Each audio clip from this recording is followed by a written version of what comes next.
Mes chers élèves, première année bac sciences mathématiques, salam alaikum wa rahmatullahi ta'ala wa barakatuh.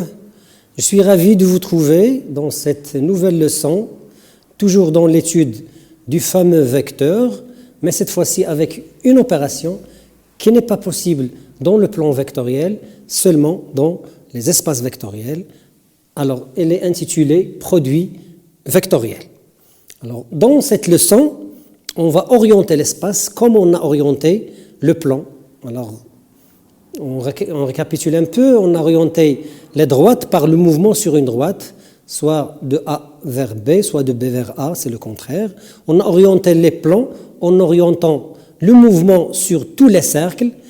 Et on a dit que le sens direct, c'est le sens contre le mouvement de la montre, ou bien contre le sens de la montre. Maintenant, comment on va orienter l'espace? En orientant tous les tétraèdres de l'espace. Alors, c'est quoi un tétraèdre? Il est défini par trois demi-droites non coplanaires, OX, OY, OZ, qui ont même origine O, comme vous voyez sur le schéma. C'est le coin de la chambre par les trois demi-droites infinies.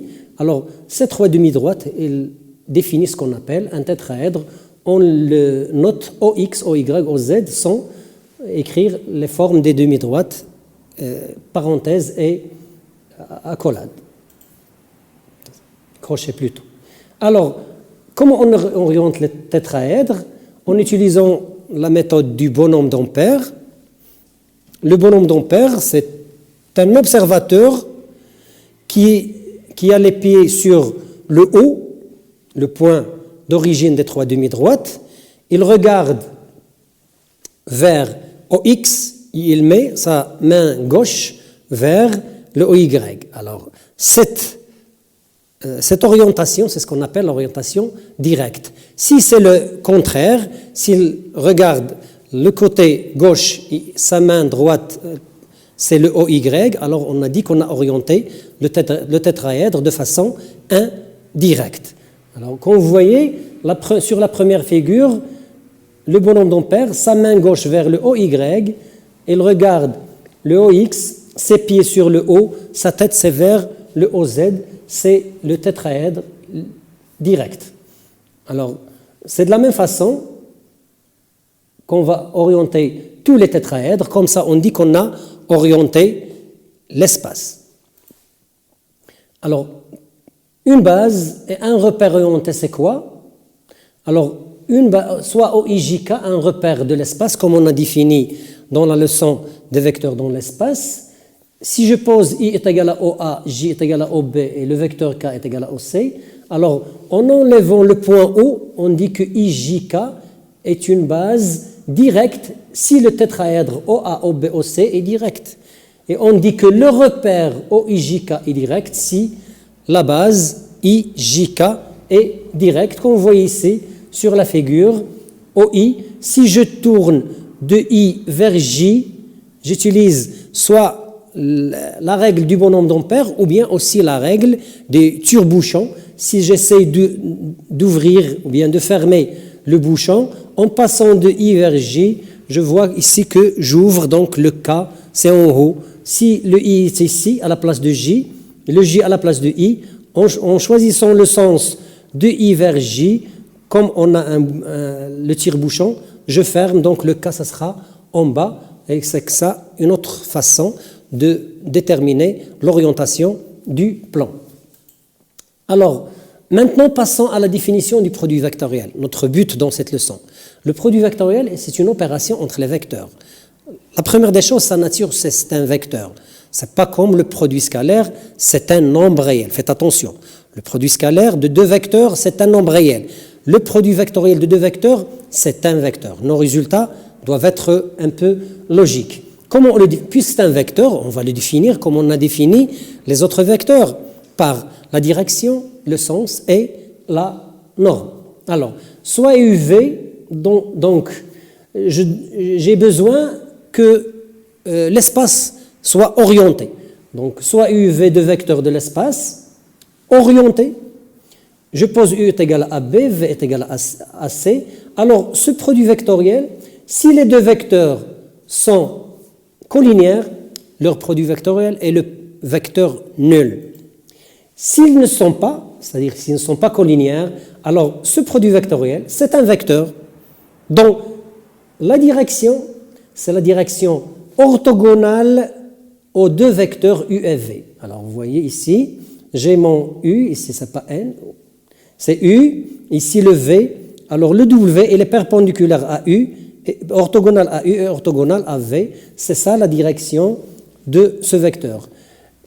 Pour le sens, UVW est une base directe, c'est-à-dire le passage de U vers V, il me donne le sens de W, soit direct, soit en haut, soit en bas. Ici j'ai mon U, le passage de U à V, il me donne le sens vers le haut, c'est-à-dire le sens direct. La norme de W, c'est la norme de U fois la norme de V fois le sinus de l'angle qui est entre U et V avec alpha, c'est une mesure géométrique parce qu'on a un sinus, mais qui doit avoir une valeur positive. Alors par conséquent, si deux vecteurs sont collinéaires, leur produit vectoriel est nul. Alors U vectoriel V c'est nul parce que U est collinéaire à elle-même, à lui-même plutôt.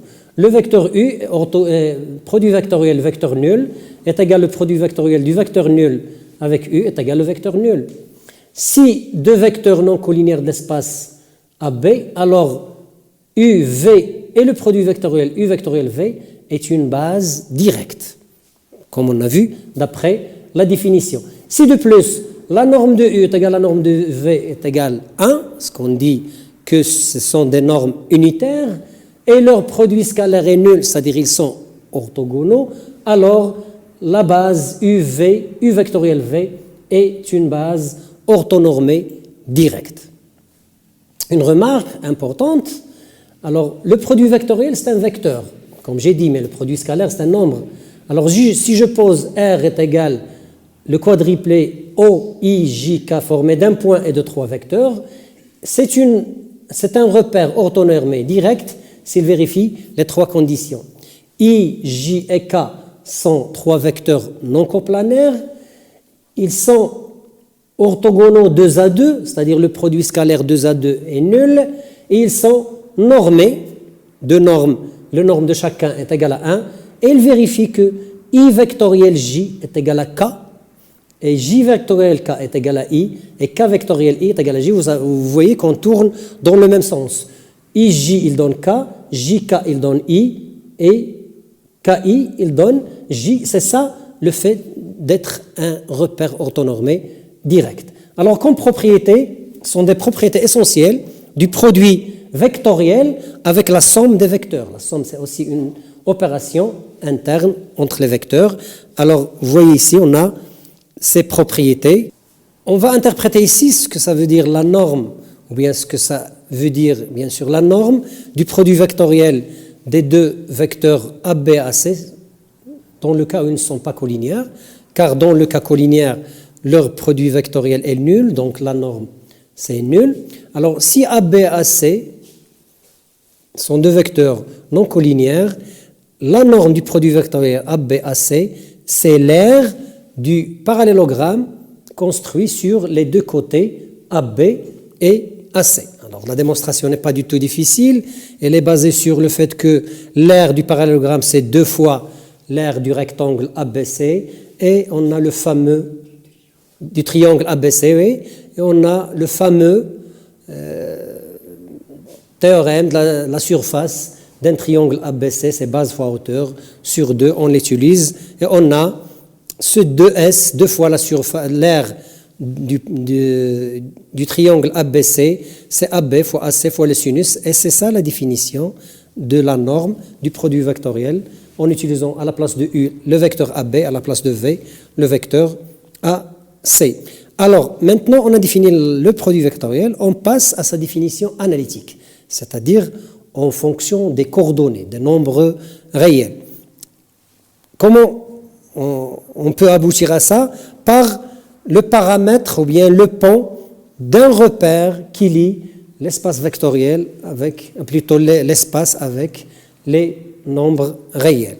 Alors, chaque point a des coordonnées. Chaque vecteur a des coordonnées par rapport à la base IJK.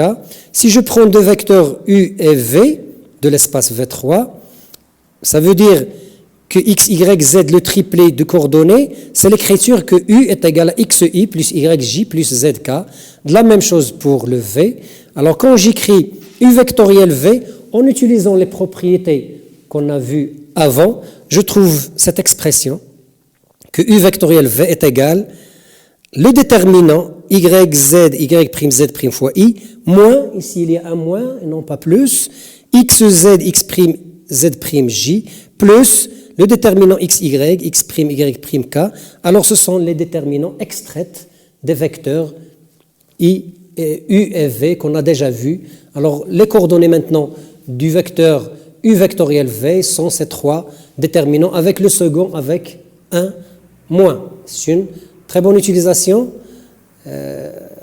analytique. Par exemple, déterminer les coordonnées du produit vectoriel. Voilà, le x c'est 3, le y c'est 1, le 0 c'est z. C'est ce qu'on appelle abscisse, ordonnée et cote. Et une petite application, ça donne le résultat. Ensuite, quelles sont les applications du produit vectoriel, sachant qu'on l'a défini maintenant vectoriellement, puis on l'a défini analytiquement, on l'applique où? Mathématiquement, bien sûr. Il trouve d'autres applications dans d'autres disciplines, comme au magnétisme, je crois. Vous savez mieux que moi ce domaine.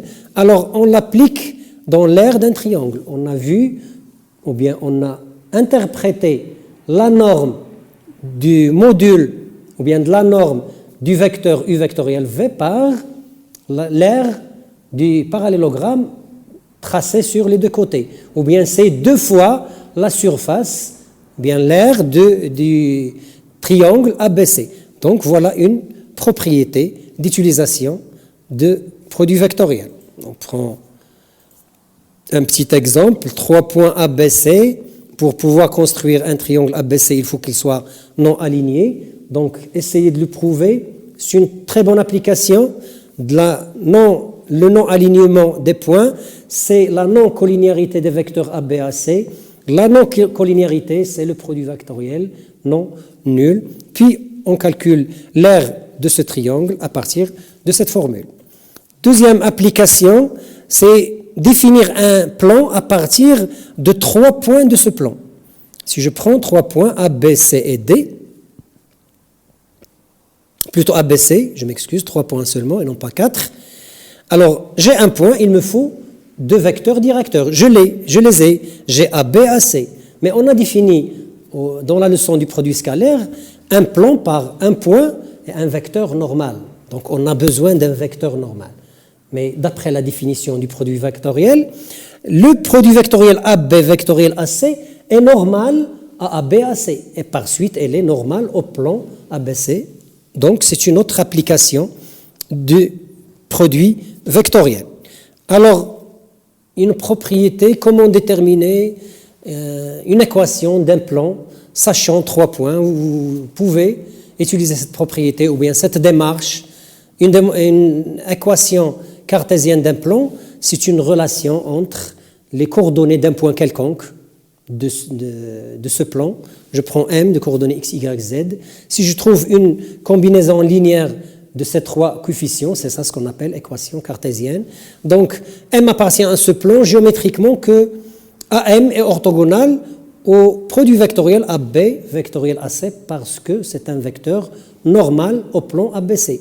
Donc, leur produit scalaire est nul. C'est une autre application aussi du produit scalaire. Alors, en développant, je trouve une équation de cette forme.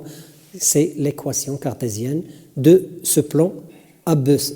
Bien sûr, ça sera dans un repère orthonormé, sans l'oublier. On l'a dit avec grand titre, l'espace est rapporté à un repère orthonormé. Voilà une petite application avec des questions intermédiaires. Une autre application, c'est la position relative de 2 plans. Quand j'ai 2 plans, comment sais-je que ces 2 plans sont parallèles ou bien ils se coupent selon une droite? Alors, par exemple, ici, quand est-ce qu'ils sont parallèles? S'ils ont même vecteur normal. Ou bien, les vecteurs normaux sont collinéaires. Collinéaire, ça veut dire, en notion de produit vectoriel, le produit vectoriel est nul. C'est ça ce qui est interprété ici. Si n vectoriel n' est nul, c'est équivalent que les deux plans sont parallèles. Dans le cas contraire, elles se coupent selon une droite. Alors on se pose la question, comment déterminer cette droite? Cette droite est là comme vecteur directeur ce produit vectoriel. N vectoriel, n', il nous faut seulement un point de cette droite. C'est un point qui appartient à l'intersection des deux plans. Je la mets comme remarque. Oui. Alors on peut déterminer une représentation paramétrique ou bien deux équations de la droite en déterminant seulement un point, en plus du fait que ce produit vectoriel, c'est un vecteur directeur de la droite D. Alors une application, voilà deux plans P d'équation cartésienne, P' aussi, montrer qu'ils s'intersectent en une droite en donnant une représentation paramétrique de la droite D. Alors suivez la démarche qu'on a vue avant, c'est très facile, essayez pour apprendre. Alors une quatrième application, la fameuse application, c'est la distance d'un point à une droite. On a vu dans le produit scalaire la distance d'un point à un plan. Mais on n'a jamais vu la distance d'un point à une droite. C'est quoi la définition d'un point? La distance d'un point à une droite, c'est la distance de B au plus proche des points, entre guillemets. C'est la plus petite des distances de B au point de D. Autrement, c'est la distance entre B et sa projection orthogonale sur D, mais maintenant elle est interprétée par le produit vectoriel. C'est la norme, la distance d'un point B à une droite qui passe par A et de vecteur du vecteur U, c'est la norme du vecteur AB vectoriel U sur la norme de U, et ça donne un résultat rapide, analytique, au lieu de géométrique. Une petite application, on a une droite, voilà, il passe par le point de coordonnées moins 6, moins 2, 3, de vecteur directeur de coordonnées 4, 1, 3, et le point B, calculer la distance, c'est une application, des petits calculs, ça donne le résultat. Alors, notre leçon prend fin avec deux petits exercices d'application de tout ce qu'on a vu sur la notion de produit vectoriel. Exercice 1, exercice 2, prenez-les, essayez de les solutionner ou bien de trouver les solutions en utilisant la leçon. Et merci de votre attention. Je vous trouve une autre fois dans une autre leçon. Je remercie toute l'équipe derrière la caméra, les techniciens et le groupe pédagogique de mes collègues professeurs et le cher encadrant. Merci pour tout le monde.